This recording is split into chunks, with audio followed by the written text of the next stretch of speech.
Kung ating mapapansin ang ating kapaligiran, maraming mga pagsasamantala, maraming kawalang katarungan, mga mahihirap, pinagsasamantalahan ng mayayaman, nagsasamantala sa kapwa mayayaman, maging sa mahihirap din, mayroon din mga pagsasamantala.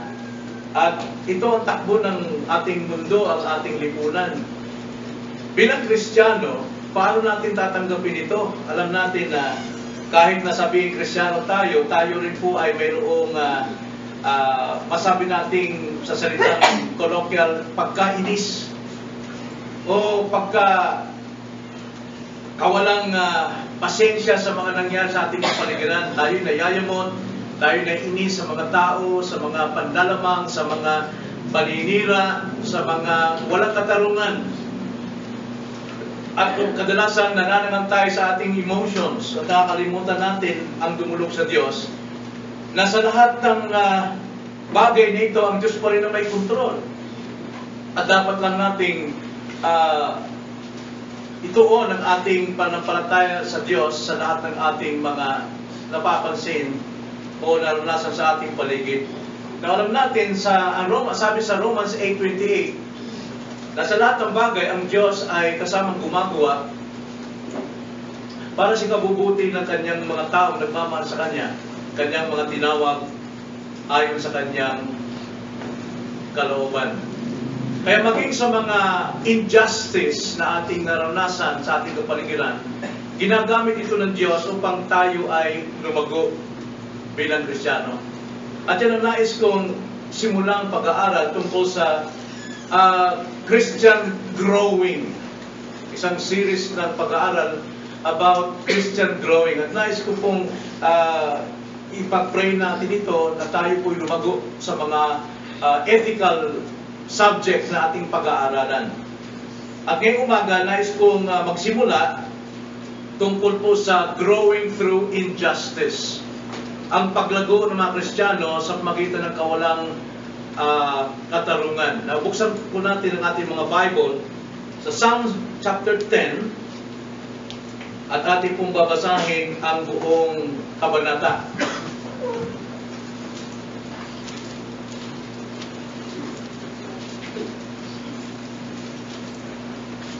Psalms chapter 10 verses 1 to 18.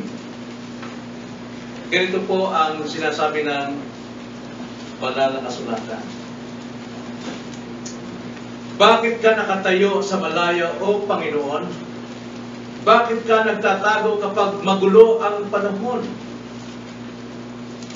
Sa kapalaluan ay mainit na hinahabol ng masama ang dukha. Mahuli nawa sila sa binalangkas nilang mga pakana. Sapagkat ipinagmamalaki ng masama ang nais ng kanyang puso. Sinusumpa at tinatalikuran ng Panginoon ng taong sakim sa patuho. Sa kapalaluan ng kanyang mukha, ang masama ay hindi naghahanap sa kanya. Lahat niyang iniisip ay walang Diyos. Ang kanyang mga lakad sa lahat ng panahon ay umuunlad. Malayo sa kanyang paningin ang iyong mga hatol na nasa itaas. Tungkol sa lahat niyang mga kaaway, kanyang tinutuya silang lahat. Iniisip niya sa kanyang puso, hindi ako magagalaw. Sa buong panahon ng sarilahi ay hindi ako malalagay sa kaguluhan.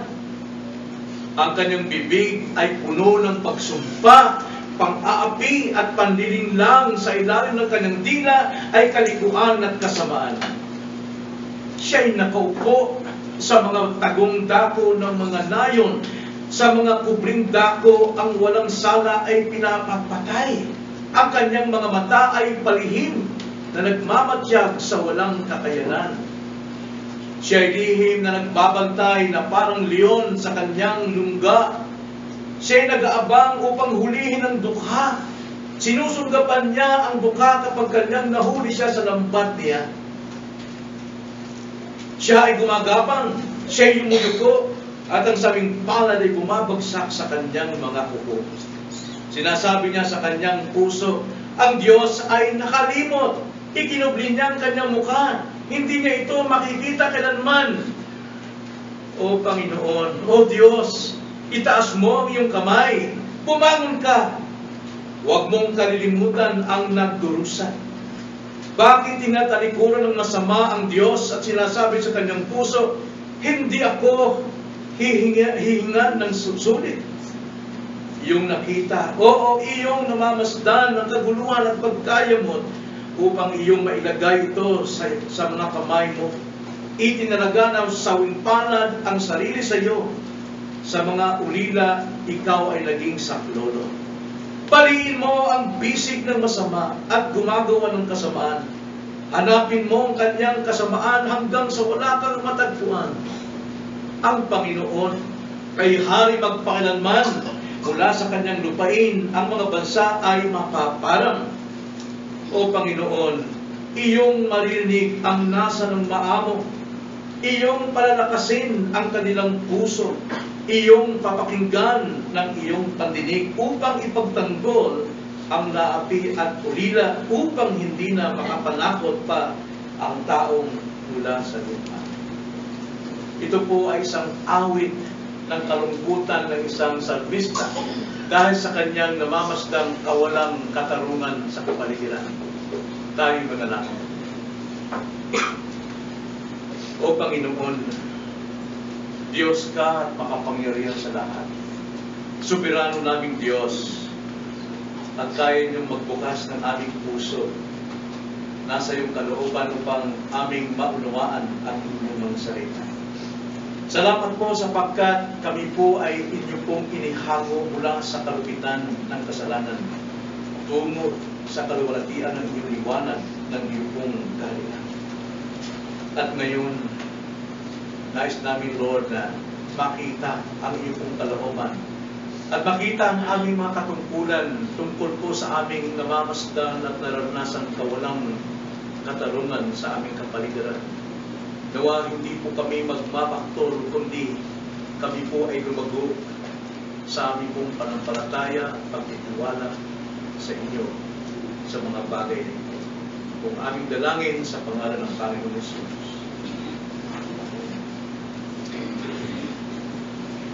Kapag nakita na tayo ng mga ganong panlalamang, mga taong naninira ng talikuran, mga taong nagsasamantala upang makuha lamang ang kanilang gusto, nasasaktan tayo.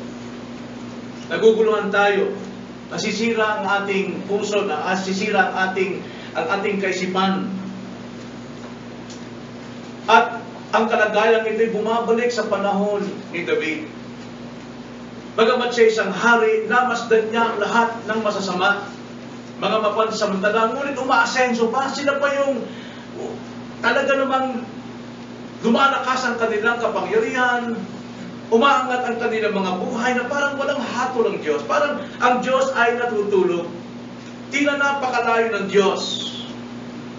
Ang ating panalangin para sa justice and peace ay parang hindi sinasagot ng Panginoon. Na upang bigyan tayo ng gabay sa mga bagay nito, tulungan tayo ng Diyos na lumago kung paano natin harapin, kung paano natin harapin ang mga kabigatang ito na hindi tayo naapektuhan. Kung maapektuhan man tayo, ay agad tayong maibsan at mawala sa katayuan tayo nagkakasala dahil masama ang ating loob. Sundan natin ang pagkikipagbuno ni David sa kanyang puna sa mga mayayabang, sa kanyang panawagan sa Diyos tungkol sa kanilang kasamaan, at sa kanyang kapahayagan ng sarili sa lahat ng mga kawalang katarungan. Una, tignan natin ang puna ni David. Verses 1 to 11, may puna si Haring David dito tungkol sa mga masasama. Tatlong puna na maaring ganun din ang ating nakikita sa ating kapaligiran. O di kayo naman, suriin natin ang ating sarili, baka naman tayo rin ang siyang tinutukoy ng salita ng Diyos. Una, ang puna ni David sa mga taong masasama, sila ay mayayabang. Mayayabang. Verses 1 hanggang 4, itong panawagan ni David, sabi niya, bakit ka nakatayo sa malaya, O Panginoon? Bakit ka nagtatago kapag magulo ang panahon? Sa kapalaluan, itong mga taong ito, masasamang ito, sa kapalaluan ay mainit na hinahabol ng masasama ang dukha. Mahulinawa sila sa binalangkas nilang mga pakana, sapagkat ipinagmamalaki ng masama ang nais ng kanyang puso. Sinusumpa at tinatalikuran ang Panginoon ng taong sakim sa patubo. Sa kapalaluan ng kanyang mukha, ang masama ay hindi naghahanap sa kanya. Lahat niyang iniisip ay walang Diyos. Alam niyo yung mga taong masama, mga mapaghangad, mapanlamang, tumubo, kumita, o maangkin ang kanilang pansariling kapakanan, hindi bali makatapak, makalamang sa kapwa, ang iniisip talaga nila sa kanilang puso, walang Diyos. Sapagkat sila ang naghahari sa kanilang sarili. Unang-una may kita natin dyan kung paanong mainit nilang hinahabol ang mga dukha, ang mga mahihina, ang mga mahihirap, at kanilang sinisilo sa kanilang bitag. Napakasama ng kanilang mga puso. Ikalawang saan makita natin ang kasamaan ng puso ay pinagmamalaki pa, ang sabi sa verse 3, sapagkat ipinagmamalaki ng masama ang nais ng kanyang puso, sinusumpa at tinatalikuran ng Panginoon ng taong sakim sa patubo. Ay, mabigat po yun, no? Kung mahilig tayo sa patubo, yung mga nagpa 5-6 dyan, hindi gawain ng Kristiyano 5-6. At hindi dapat mapasok ang Kristiyano sa 5-6, maliban na lamang kung talagang sa probidensyang pangyayari kinakailangan. Pero kung para lamang tayo ay magkaroon ng ginhawa o makuha natin ang luho sa buhay, papasok tayo sa 5-6, mga kapatid, pumapasok tayo sa bitag ng mga mapanlamang. At hindi ito karapat-dapat. Kaya marami pong nababaon sa utang because of 5-6. Ang mga taong nagpapatubo, walang Diyos sa kanilang puso, ang sabi ng banal na kasulatan. Kaya dapat umiwas tayo sa mga gawa ng hambog, mga mayabang na ito. At sila naghahambog sa kanilang sarili, ang sabi sa verse 4, sa kapalaluan ng kanyang muka, ang masama ay hindi hinahanap sa kanya. Ang masama ay hindi naghahanap sa kanya. Lahat ng iniisip ay walang Diyos. Nakita niyo ba yun? Kapag tayo po'y sumisibol yung ating paghangarin, pagnanasa na tayo ay tumubo, na tayo ay makapanlamang, wala tayong Diyos. Hindi natin iniisip ng Diyos ang siyang dapat magpala sa Kanya, sa atin, mula sa Kanyang kayamanan sa kaluwalhatian ni Kristo. Kaya ito ang tanong ni David sa verse 1, bakit ka nakatayo sa malayo? O Panginoon, bakit ka nagtatago kapag magulo ang panahon? Para bang sinasabi ni David, bakit pinahintulutan mo itong masasamang taong ito? Tumutubo, umuunlad sila. Nagtatawa sila, nananabaan ang kanilang katawan. Kinukwintas nila ang kayabangan ng kanilang kita. Paano natin haharapin ito, mga kapatid? Ganon din pa ang ating damdamin. Tayo ay mayroong grudge, may bitterness, na tayo ay, para bang, kumisan sa atin po, mga dukha, mahihina. Sumisibol yung ating inggit kapag mayroon tayong kapwa na tao na umuunlad. Pero hindi natin tinitignan saan, paano sila umuunlad. Kadalasan talaga, hindi naman lahat. Karamihan ng umuunlad, may panlalamang. Mayroon talagang panlalamang. Tapos, kainggitan natin. Dapat tayong lumago dyan. Dapat tayong lumago sa pagtitiwala sa Diyos at hindi pagtitiwala at pagkainggit sa mga mayayabang. Ikalawang puna ni David sa verse 5 hanggang 6, sila ay umuunlad. Ang sabi, ang kanyang mga lakad sa lahat ng panahon ay umuunlad. Malayo sa kanyang paningin ng iyong mga hatol na nasa itaas. Tungkol sa lahat niyang mga kaaway, kanyang tinutuya silang lahat. Iniisip niya sa kanyang puso, hindi ako magagalaw.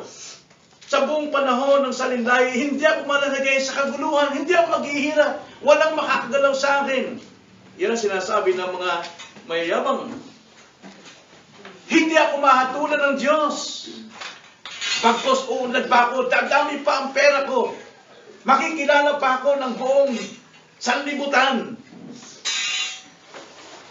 Atas noon nilang sinasabing sa kanyang puso, matatag ako.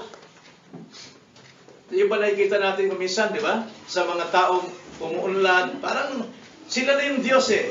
At kadalasan, hinahangaan natin yung mga taong umuunlad dahil nagagawa nilang tumulong mula doon sa kanilang sobra.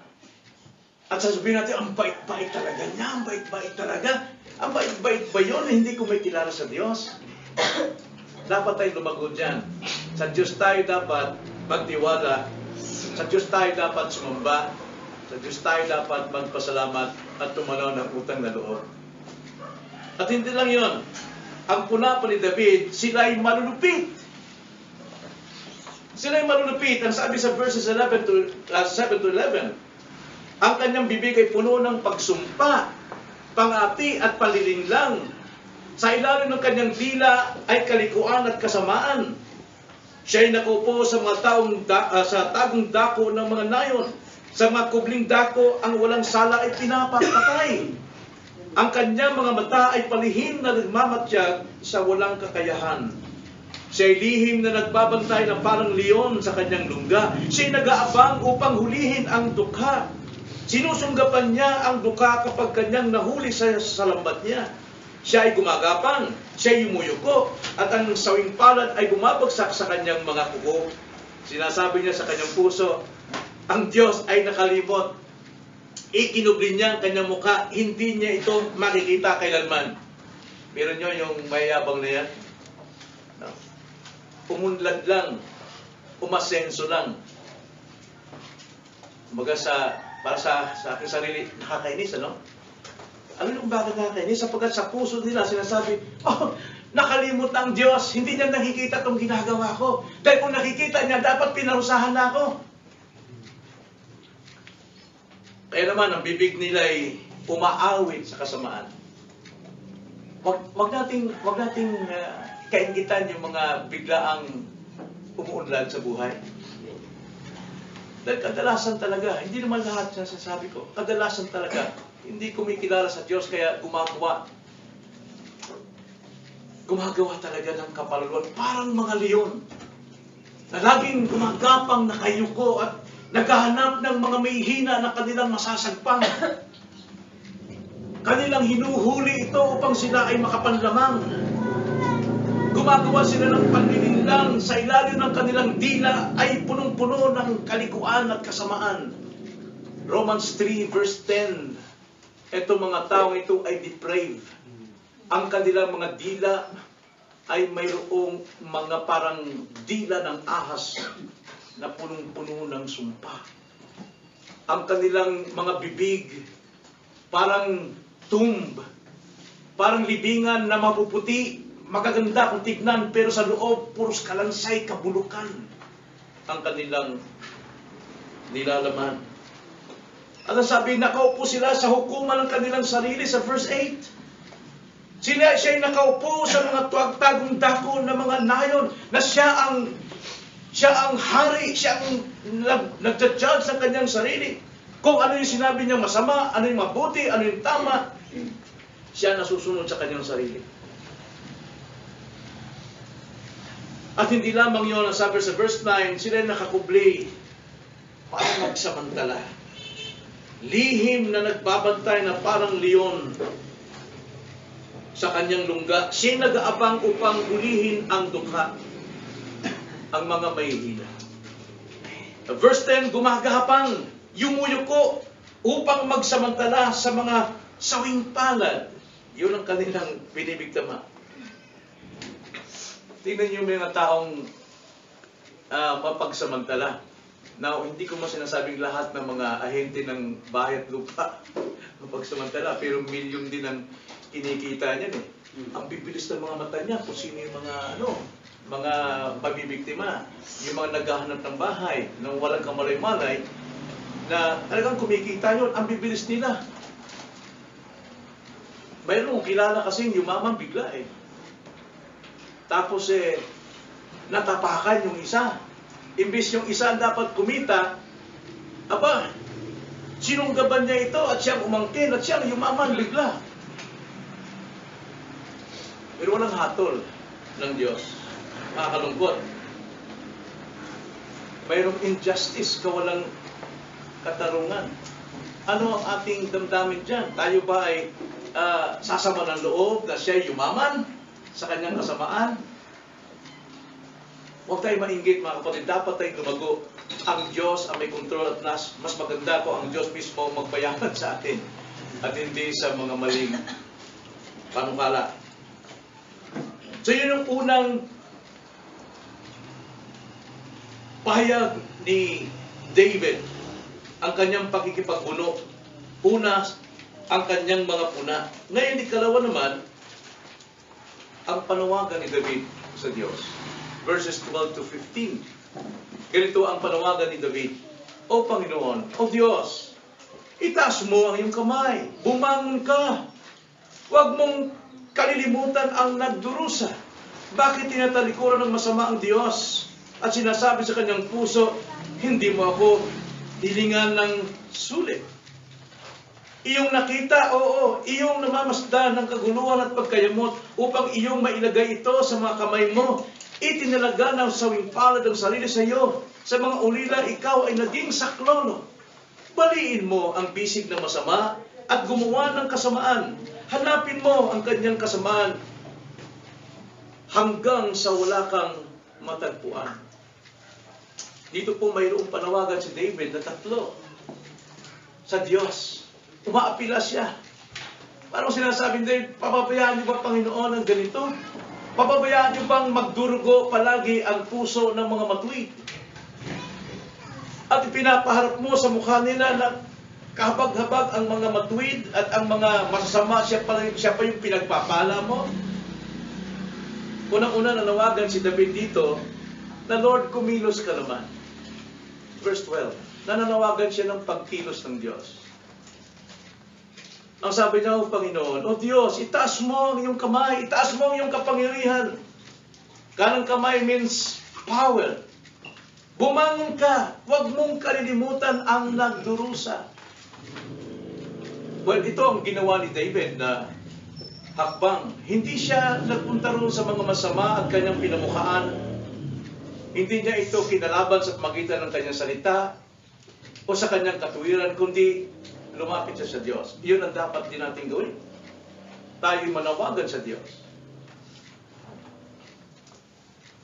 Tinawagan ni David ang Diyos na sa itaas ang kanyang kamay, na itaas ang kanyang kamay, ang simbolo ng kanyang lakas, upang labanan ng kasamaan, habang dinidepensahan naman ng Diyos ang mga may hina. Yun ang prayer ni David. Panginoon, hatulan niyo po ang masamang ito. Kung hindi man kayo kumilos, nawa naman, depensahan niyo naman yung mga may hina. Nalulugmok sila.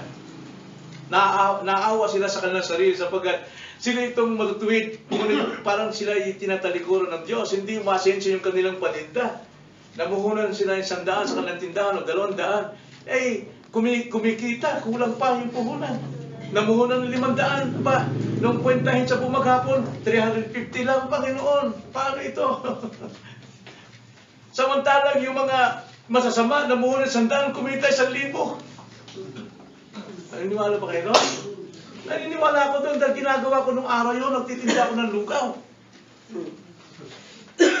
Maaga ako na mamalengke sa Pasay.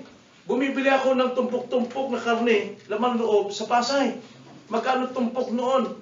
10 piso. Bibili ako ng 3. Tapos,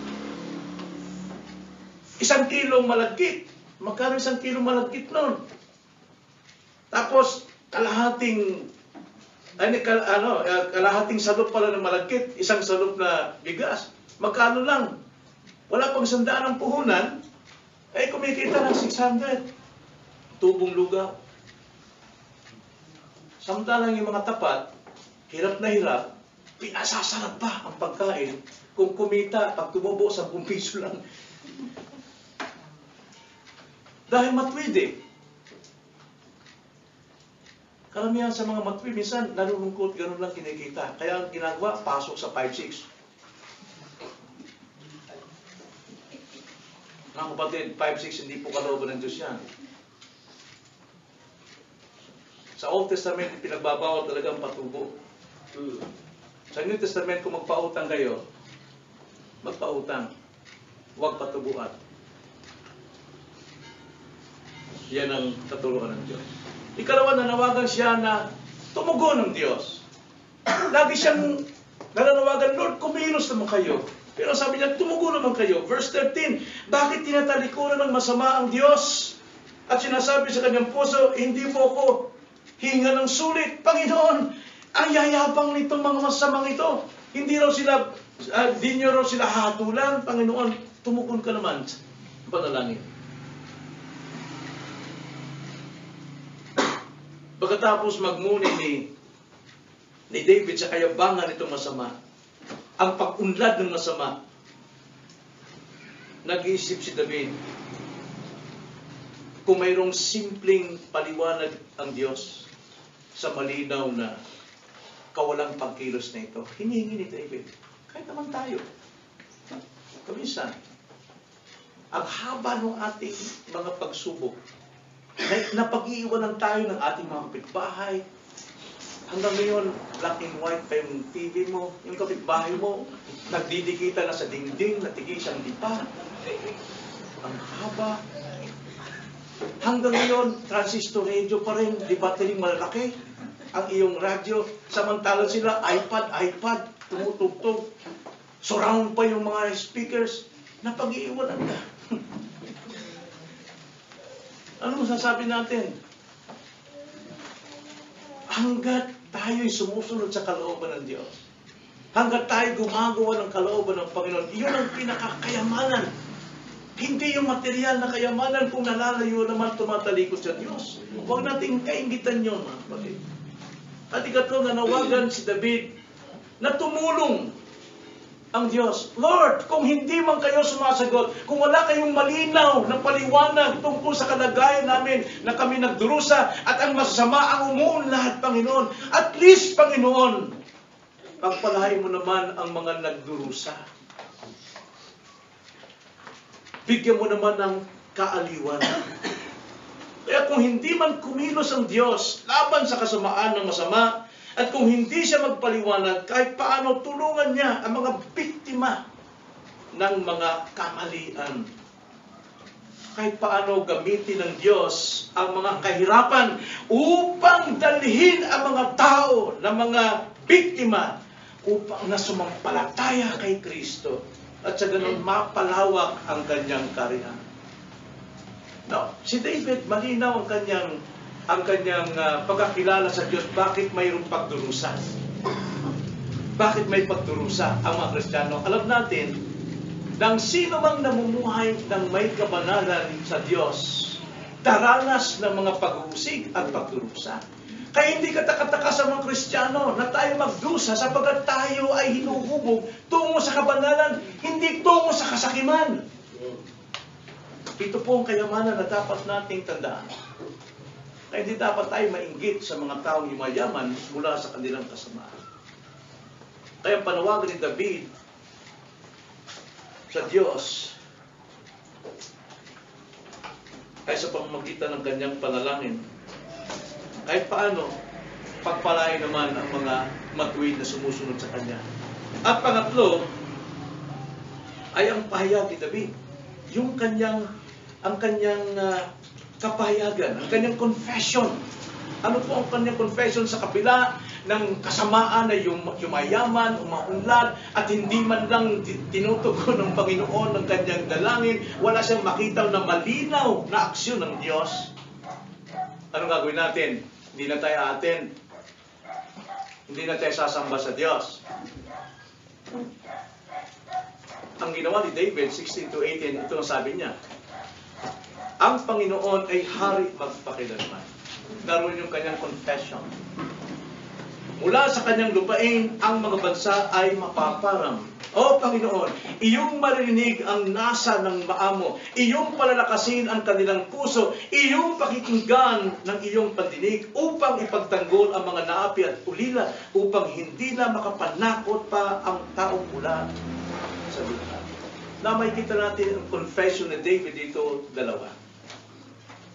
Ang confession ng isang taong matuwid sa kabila ng tila malabong ebidensya na wala.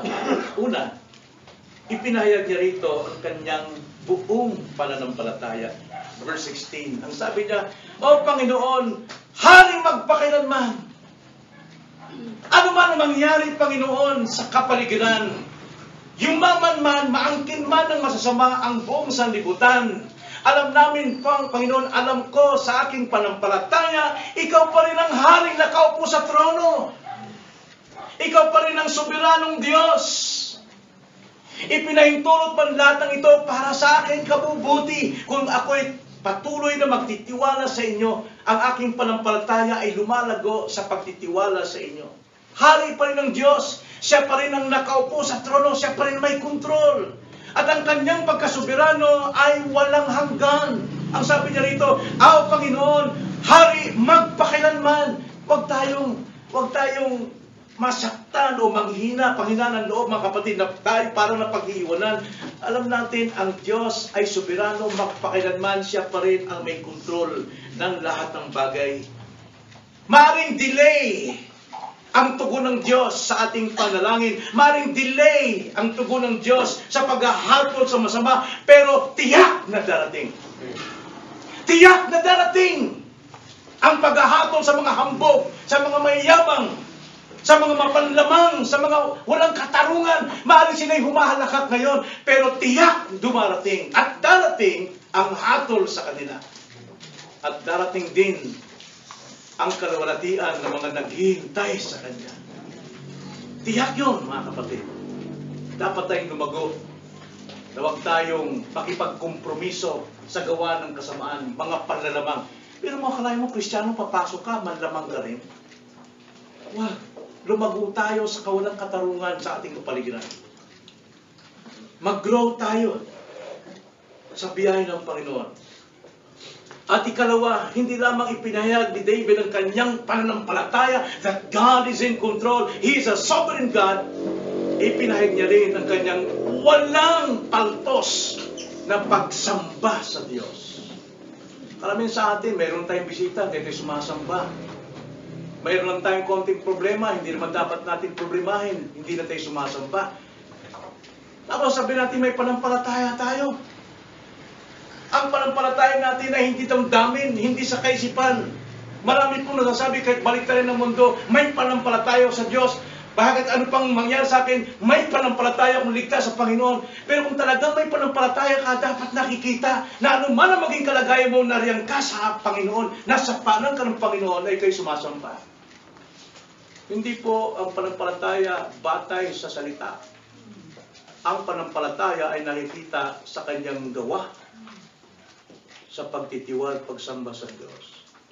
At inyo sabi ni Haring David sa verses 17 to 18, O Panginoon, iyong marinig ang nasa ng maamo. Narinig daw ng Panginoon ang nasa, ang hangarin, ang mithiin ng mga maamo. Iyong palalakasin ang kanilang puso, iyong papakinggan ng iyong pandinig upang ipagtanggol ang mga naapi at ulila upang hindi na makapanakot pa ang taong mula sa lupa. Saan ito mangyayari? Paano natin makakatsak na tayo dinidinig ng Diyos?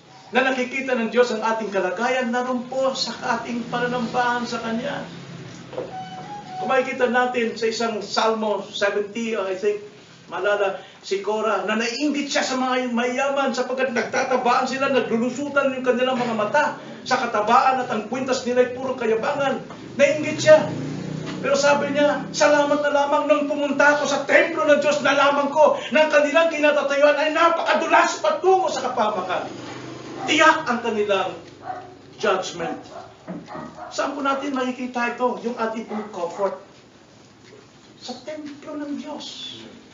Sapagat ang templo ng Diyos, ang iglesia, ang bahay ng Diyos, ito ang haligi at suhay ng katotohanan. Dito malalantad, dito mapapalakas ang ating kaluluwa, dito mapapalakas ang ating panampalataya, dito natin marinig ang tinig ng Diyos sa ating puso sa pamamagitan ng pangangaral ng kanyang salita na sinasabi, I will never leave you nor forsake you.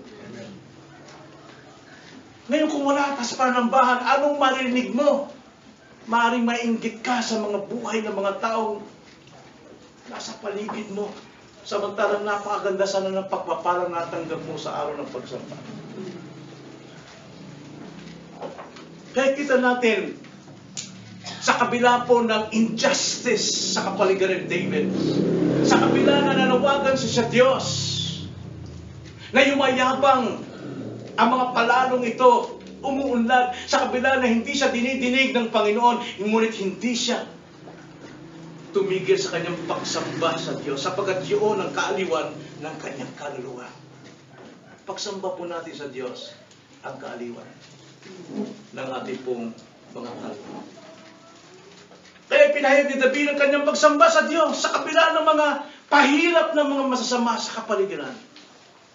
Alam niyo, kung tayo po'y concerned sa lahat na nangyayari sa ating paligid, pumunta ka ron sa Bohol, usisahin mo lahat yung lindol, usisahin mo lahat yung kalsada na nagbiyak na mayroong halos 30 kilometers ang lalim. At doon mo i-focus ang lahat ng isipan mo sa mga nawasak na mga rebulto, mga Diyos-Diyosan. Doon mo ilagay ang lahat ng isip mo. Sabi ko sa'yo, mawawala ang Diyos sa'yo eh. Dahil nandoon nakafocus ang isip mo. Pero kung ikaw ay naroon sa templo ng Diyos, may lalagay mo talaga, ang Diyos pa rin ang may kontrol lahat ng bagay. Walang bagay sa mundong ito na nangyayaring aksidente. May kalooban ng Panginoon ito. Kung nagagawa ng Diyos ang magparusa sa mga tao at maggagawa niyang iligtas ka, sino ang magliligtas mo? Dapat nating purihin ng Diyos sa kanyang ginagawa. Kailanman hindi nagkakamali ang Diyos. Hayaan natin ang Diyos ang humatol sa kanila, hindi tayo. Wala tayong magagawa eh. Hindi natin mababagong takbo ng panahon at buhay ng tao sa pamagitan ng ating pagpunta ron sa kanila. Kailangan natin dumamay sa kanila. Pero pagdating sa pagsamba sa Diyos, unahin natin ang pagsamba sa Diyos sapagkat ito ang sinasabi ng banal na kasulatan, chief end of man is to glorify God and to enjoy Him forever. Saan natin may enjoy ang Panginoon? Sa kanyang presence. Saan ang presence ng Panginoon? Ang sabi ng Panginoon sa 1 Corinthians 3:15, don't you know that you are the temple of the Holy Spirit and God dwells in you? Nandito ang Diyos. Bagamat ang Diyos ay sumasa lahat sapagkat siyang Diyos ay nasa lahat, pero ang kanyang special na presensya narito sa kanyang templo. Kahit kaunti tayo, nandito ang Diyos. Andito ang Diyos na magpapalakas, magpapatibay, magpapala sa iyo. Spiritually, emotionally, physically, lahat ng pagkakataon. Kaya si David, hindi siya nagpa-apekto sa mga pangyayari sa kapaligiran. Bagkus higit niyang kinauhawan ang sumamba sa Diyos. Ito ang dapat nating tindigan, mga kapatid. Ito ang dapat nating paninindigan. Mamili tayo sa pagitan ng mga katwiran ng mga tao o ang salita ng Panginoon, ang pananampalataya at pagsamba sa Diyos. Mamili tayo, mga kapatid. Anong pipiliin natin? Yung ating pantao na relasyon na nandyan yan palagi o ang ating makadiyos na relasyon? Kailangan lumago tayo sa paninindigan. Diyos ay soberano. Lagi nating tandaan ito, mga kapatid.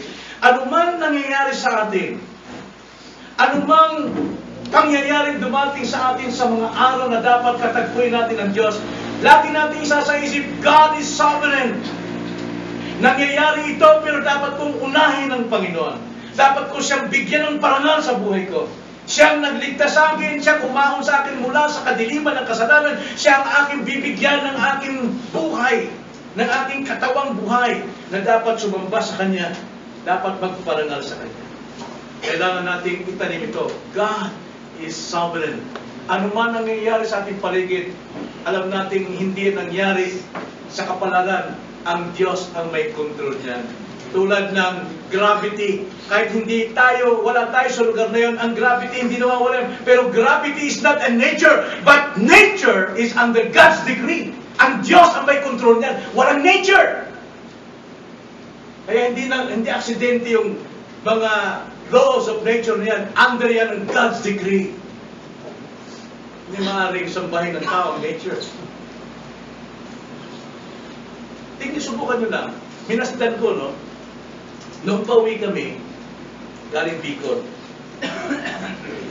ang nakikita naming daigdig ay sa Bicol.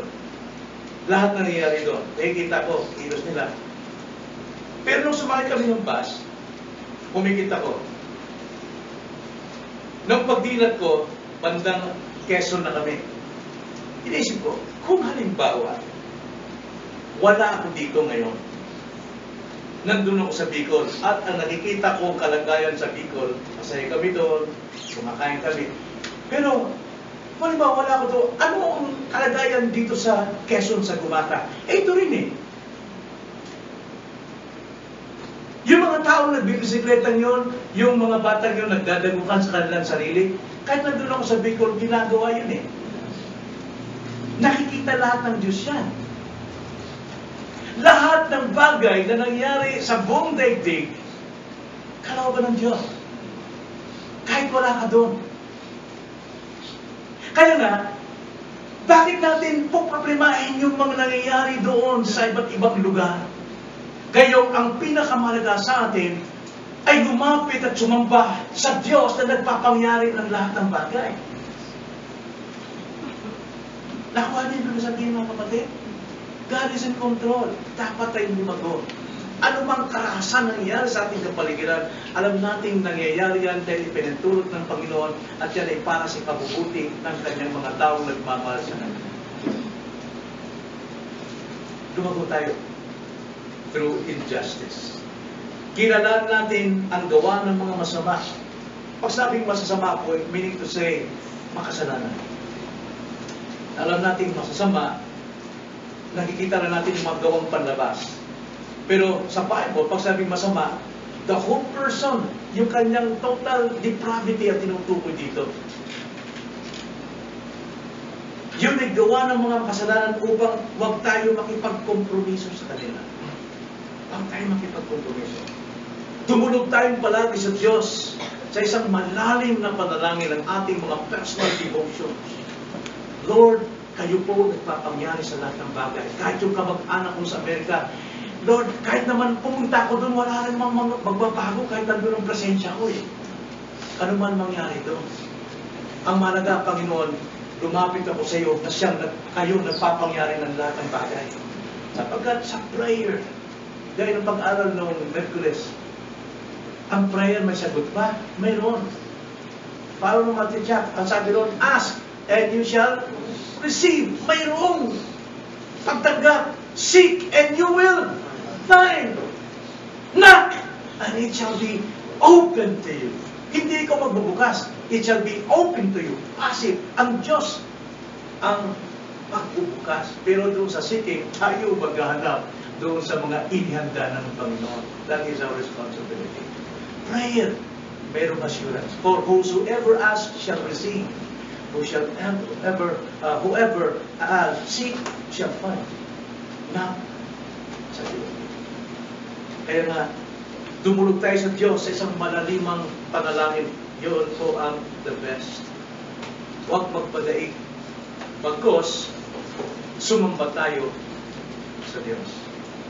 Sumamba tayo sa Diyos. Alam niyo, series natin about acceptable worship, ilang beses natin nulit-ulit, pero hindi pa rin tayo natututo. Hindi pa rin tayo natututo. Sinasamba pa rin natin ang ating mga sarili gusto. Sana po, lumago tayo dito.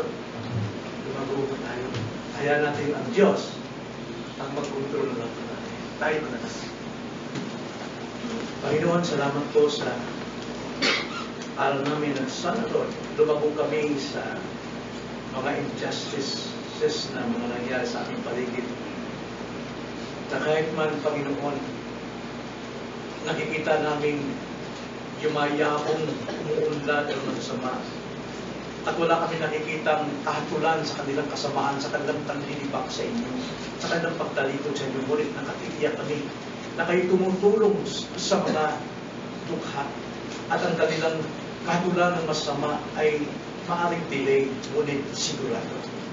Kaya naman, ipapahayag namin ang aming panampalataya sa inyo na kayo pa rin ang Diyos ang nakaupo sa trono, kayo pa rin ang hari, kayo pa rin ang soberano, kayo may kontrol ng lahat ng bagay, kaya dapat ka namin sambahin. Sambahin, Panginoon, upang kayo bigyan ng kapurihan at kalulatian. At alam namin na lahat po ng aming pangailangan, kayo po nakababati kung kailan, paano, at gaano. Kaya salamat, Panginoon, sa araw nito, nawa lumago kami sa karanasan namin ikaw ng katarungan. Jesus' name.